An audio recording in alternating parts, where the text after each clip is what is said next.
Imagine this, the world is silent, the birds, no rustling trees, smoke, and a defining thirsty, not for money, not for power, but for water. One drop can decide the fate of a forest or a child. Now answer this, if the earth is the 71% water, why are we still burning? You think water is abundant, you're wrong. That's the illusion of all the water on earth only. 2.5% is fresh water, and of that, less than 1% is accessible. Meanwhile, we waste it like it grows on trees. Spoiler, it doesn't, but trees help grow it. We'll get there.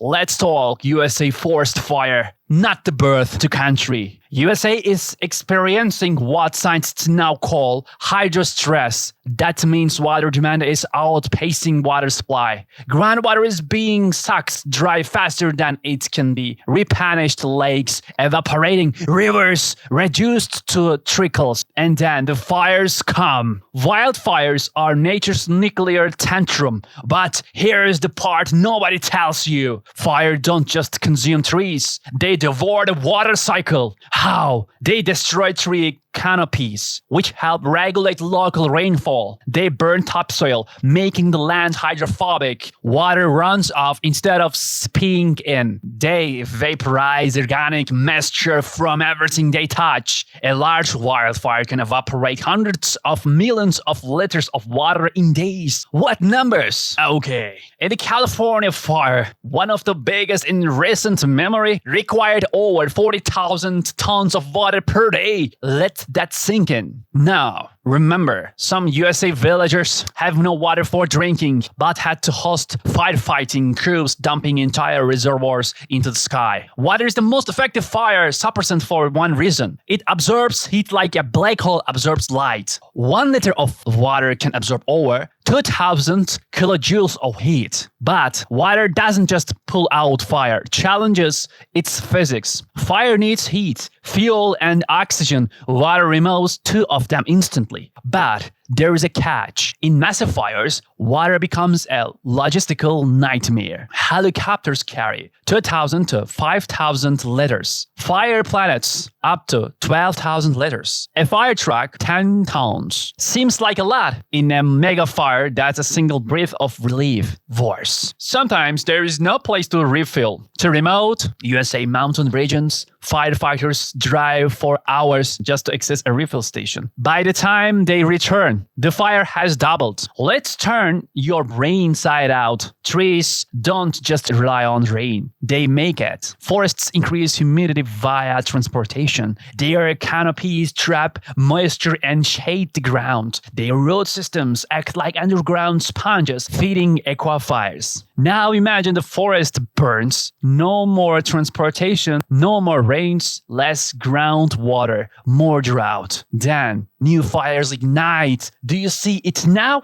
The feedback loop. Forest loss, water loss, drought, fire, repeat. It's not a cycle. It's a death spiral. Let me say this clarity. Climate crisis is not a force of nature. It's a reflection of human ignorance. In USA alone, over 70% of forest fires are linked to human activity. Carelessly discarded cigarettes, agricultural burning, illegal land clearing, sabotage. And here's the fun part. Human instincts think they are innocent. But every unnecessary shower, every leaky tap, every over-irrigated lawn, drains, and reservoir that couldn't have saved a mountain. You're not separate from the fire. You're its cause. In a burning forest, a single liter of water can mean 1 less tree gone, 1 less animal incarnated, 1 more firefighter surviving the night. Now imagine that drop is the last. You think I'm being dramatic. Ask the villagers who had to decide between saving crops or providing water for the firefighting teams. This isn't dystopia. It's yesterday's news. You thought it needed when the fire went out. No, that's when the real damage begins. Post-fire landscapes are like corpses with open wounds. The soil burned and fireless cannot hold water. Rain causes landslides and erosion. Rivers float with ash and debris. Underground water stores get contaminated. Water doesn't just vanish. It escapes forever. And then the desert arrives. Yes, USA is facing desertification. Deserts are not natural. They are man-made. Now, let's talk about your house. One dripping tap is equal 20,000 liters a year. Overwatering a garden is equal 40% waste. Long showers, multiply that by millions. You don't feel it, but your convenience is in another region's crisis. Once perspective, the amount of water wasted in California in 1 hour could fill 500 fire trucks. Unbelievable. So, what now? Hope.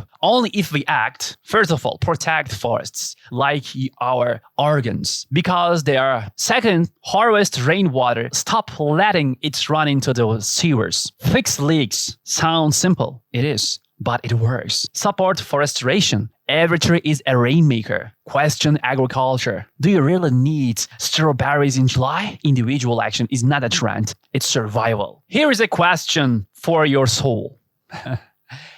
If every drop of water had memory, what would it remember of us? Would it recall being vested, used to wash cars, fuel pools, power factories? Or would it remember saving lives, cooling flames, reviving a dry tree? You have the power to write that memory. Your faucet is a trigger. Use it wisely. Tell me, how do you protect your water? Drop your thoughts below. And remember, you can't fight fire with apathy. Subscribe, share this, change something. This isn't just content. It's a call to consciousness. Next episode, we go deeper. Until then, think, act, preserve. Because one drop is enough to ignite hope or extinguish everything. Let's drink a coffee, Voyagers.